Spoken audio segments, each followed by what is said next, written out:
You are now listening to theGrio's Black Podcast Network, Black Culture Amplified.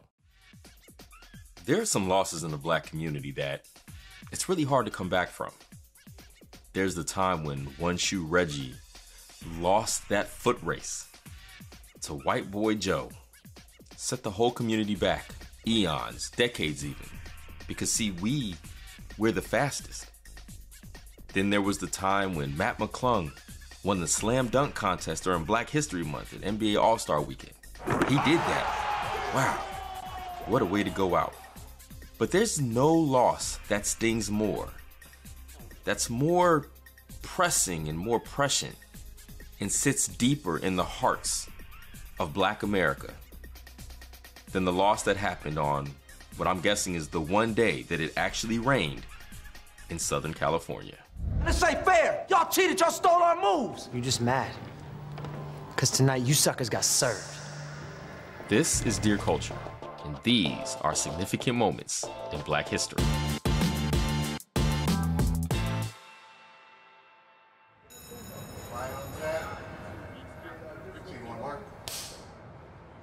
As someone who actually studied dance myself, I was a student of Harlem School of the Arts. I did the youth programs at Dance Theater of Harlem. I was very invested in the early years of the Southern California dance scene. This was the rise of early crumping. This was the rise of a lot of the Beat Your Feet movement that came out of Chicago. So when we all saw what was happening in Southern California, it was something that was of peak interest to someone like myself, right? You know, New York had its own thing going on with our own dance movement. We were all doing our own Harlem Shake, Light Feet movement. And so when this was happening, when, you know, MTV was going out and giving out money for dance competitions annually, we were all tuned into it, right? So personally, I was very invested in what was going on in the dance scene. My name is Shamira Ibrahim, and I am a cultural critic and commenter. My name is Legarius Johnson, former dancer, went by the name Get 'em, because that's what I would do. I would get them, get 'em. Get 'em. Streets, school, church, you name it. I did it. I would go get them. Get 'em. Currently unemployed. So I followed the Southern California warehouse dance scene because I was a part of it. I didn't have to follow it. It more or less followed me, if you know what I'm saying. But I did keep up with everybody else that was on the scene. You know, Elgin, Wade, you know, the whole crew. Like, those were my guys. Those are the people I paid attention to. I was briefly in Elgin and David's crew, but we had a mishap. I got put out. So I had to start my own crew. Not nearly as popular. Y'all was bumping cheesy. When y'all gonna make it down with the crew? Never, punk. You can't even move. I didn't know about the rise of David and Elgin until it got really big and it became the scandal that it was because it got pretty dangerous. I ain't scared. Is you scared? Hell no. And what the hell is stopping us from taking their money tonight then? But it wasn't until they were really huge and massive and all the fallout happened that I really knew about them as individuals. But what we really did know was that there were a lot of really big and intense crews that were really doing a lot of innovative things out in the local Los Angeles area. And that was just really exciting to know about, right? So it wasn't like it was YouTube everywhere like it is now, where people were just pulling out cameras and you could see them instantaneously. We all had like little flip phones. What's this? This is an official challenge, not a baby There's the challenge. answer right there. This is the real $5,000 challenge. It's not like today where everyone could pull out on Snapchat or pull it out on TikTok, but you know, people were constantly trying to find ways to figure out what people were doing locally. 8 messages? Dang. Somebody blowing me up. I was originally one of the members of David and Elgin's crew, but because of a slight tiff that we had about money, but mostly dance steps. Just so you know, we ain't boys, and we ain't nothing. And that's on my mama. Like, I thought the dance steps that I was bringing to the table would bring us money, and they didn't seem to think that they were that cool. And I could admit, I probably didn't have the most important dance step routines for what we were trying to accomplish. Mine was more the kind of thing that was going to bring the world together. See, that's what I am. What? I'm the kind of person that brings the world together with dance. When people have that talent, you want to be around that talent. And I wanted to be around that talent because I am a dancer and I use my body to tell stories. And I use my body to tell poems and write poems. My body writes all manner of stories. It's prose, it's fiction, nonfiction. My body's a library. Get up. Where were you when you heard the story about them suckers getting served by Wade's dance crew? You know, it's crazy that you mentioned this. So, as a New Yorker, right, you have several moments, right? Everyone knows where they were on 9/11. A couple years later, right, it's 2003, everyone hears about this crazy moment in a boxing ring, because that's where dancers duke it out, right? In boxing rings. Look, I'm gonna call him at his house. D, man, we can't afford to lose. We never lose. Why start now? Hey, yo, Sonny, what's up, man? Yo, Elgin, I forgot to tell you, man. We got a surprise guest for you.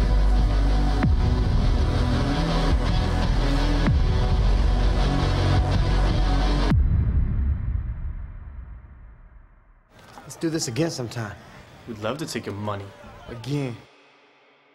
When David and Elgin got served, I was there. I was in the audience. You know what I mean? Like, I was there when them suckers got served.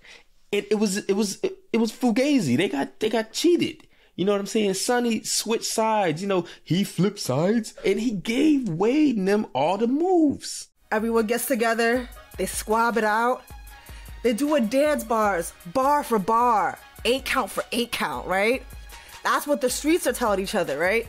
Because, you know, that's how we do it by telephone, right? Everyone just tells each other. Juilliard's hearing about it, right? Dance Theater of Harlem's hearing about it, right?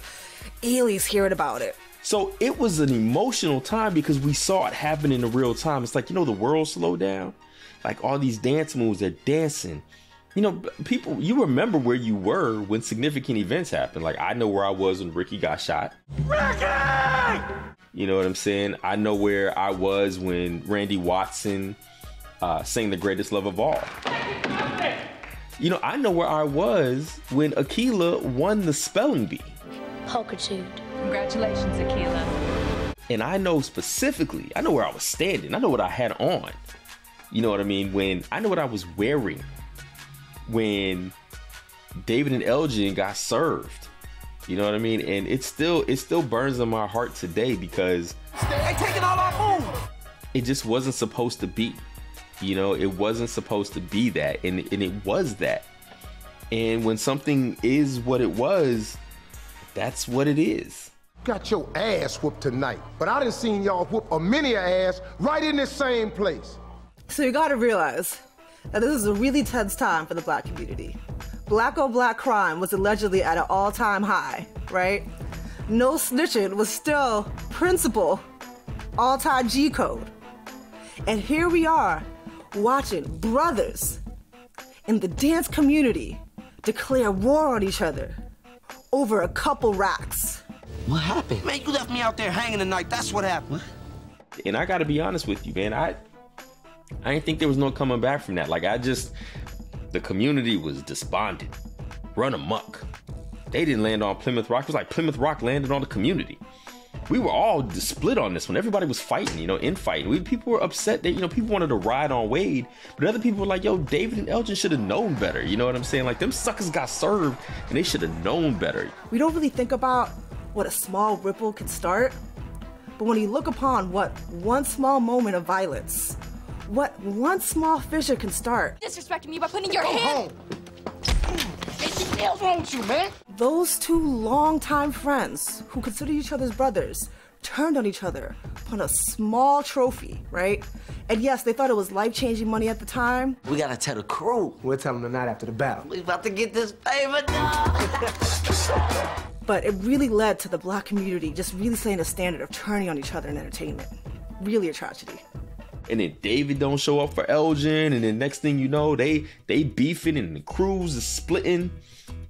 You know, it was just like, it was the end. It felt like the end of an era, you know, and I think everybody in the community was just sad. We were like, where do we go from here? Do we continue? Do we find a new hobby? You know, do we just stop dancing and, I don't know, start skating or doing slam poetry? You know, I didn't think they were going to come back together. I thought they was done. So if we got to be honest, look, the black dudes lost to the white dudes. The racial elements here, you know, I'm going to say it set us back. 6 to 7 years. Y'all mad at the wrong people. Y'all need to be throwing that hate towards Wade and them. All I'm saying is y'all need to find the love again, because this here, it ain't right. You know, when suckers get served, you don't really usually come back from that.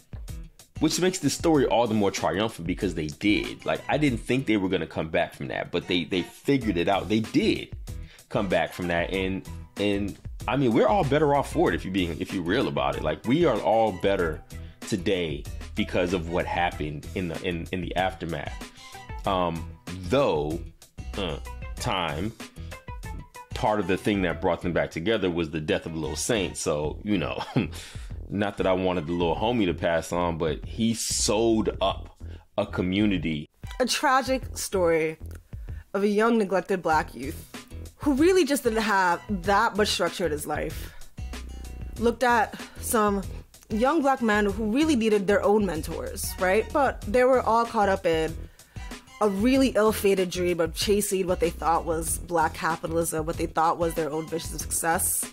And in the middle of all of that chaos, right, what happens? He gets caught up in the mix. He gets caught up in trying to live up into whatever version of the ideal that they set up for him, right?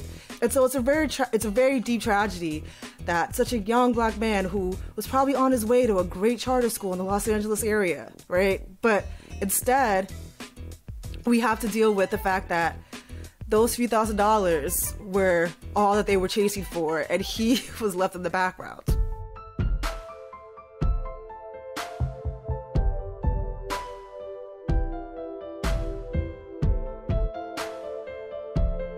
But, you know, through tragedy comes triumph, at least when it comes to dancers in boxing rings in Los Angeles. Like, that's how we get down, you know, and you know, shouts out to Lil Saint as always, you know, R.I.P. to the little homie, you know. Y'all was bumping cheesy. When y'all gonna make it down with the crew? Never, punk. You can't even move. And, you know, his contributions to not only the dance history, but black history and world history really just cannot be, you know, they cannot be overstated. You can never really make up for such a deep tragedy, right? So when you have deep losses that are mortal, right, and fatal, it's really kind of difficult to really reclaim that. And so when David and Elgin actually lost somebody that was so critical to them, that was very, very irreplaceable for them to actually kind of get back. But when they chose to try to come together in those final moments, especially on such a major national stage. All right, let's do this. Nah, we got it. El, come on, man, let's bury this and let me help you out there. Look, El, it's either David and all of us, or it's none of us.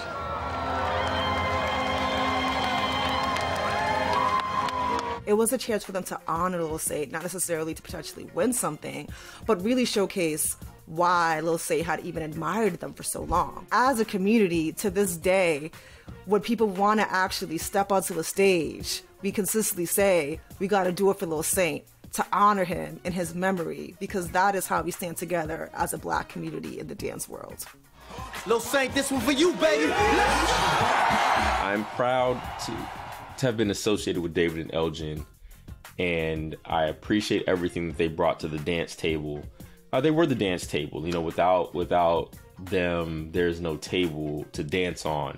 So I appreciate them for giving me a table to dance. I was never a stripper, but just like regular dancing on tables. Like, let's say, you know, you go to a nice restaurant and the food is really good and you just feel the need to dance and move. Like, that's, you know, so I appreciate them for giving me a table to dance on. Which consequently is where you get served. Get up. If you could say one thing to David and Elgin about the mark that they've left in the black community and in the dance world, just one thing that you would like to share with them, what would that be? I'll tell them that they gave Joe Budden their biggest hit, and Joe Budden has to be thankful to David and Elgin for the rest of their lives.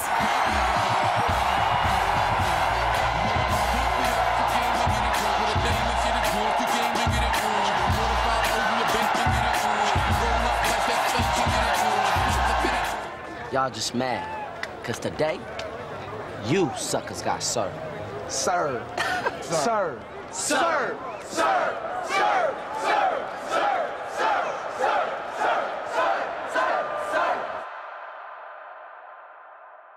The theGrio Black Podcast Network presents Dear Culture, Tru'ish Black Stories. When you think of sheer artistry, sheer creativity, the ability for someone to bring Black people together in the most fundamental ways, it's, I would say, of my four, Randy Watson's my number one. When the news about Ricky first broke, what I heard about it is the thing you hear about, every time somebody Black dies, that it was gang related. That means the police don't know what happened, so they just said probably the gangs, probably the other Black dudes. When I think of Akilah, I just think about how impressionable white people can be. I think about how, if you watch that movie again, she should have lost like 3 times. Where were you when you heard the story about them suckers getting served by Wade's dance crew? It's crazy that you mentioned this. So as a New Yorker, right, everyone knows where they were on 9/11, right? A couple years later, right, 2003, everyone hears about this crazy moment in a boxing ring, because that's where dancers duke it out, right, in boxing rings. If you could say something to Ricky right now, what would you say to him? Ricky, you shouldn't have never got that girl pregnant. You knew I had a crush on you. You should have got with me instead. Moments in Black culture examined like never before. Join us each week as we dive into the Black moments that changed us, that changed the world. Make sure to subscribe to Dear Culture so you never miss an episode.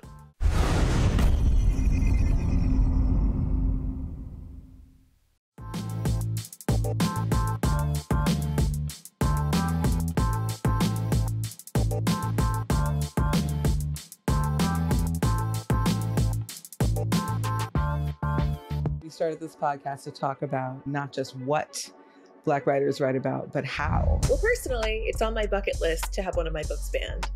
I know that's probably bad, but I think... Ooh, spicy. They were yelling N-word, go home. And I was looking around for the N-word because I knew it couldn't be me because I was a queen. But I'm telling people to quit this mentality of identifying ourselves by our work, to start to live our lives, and to redefine the whole concept of how we work and where we work and why we work in the first place.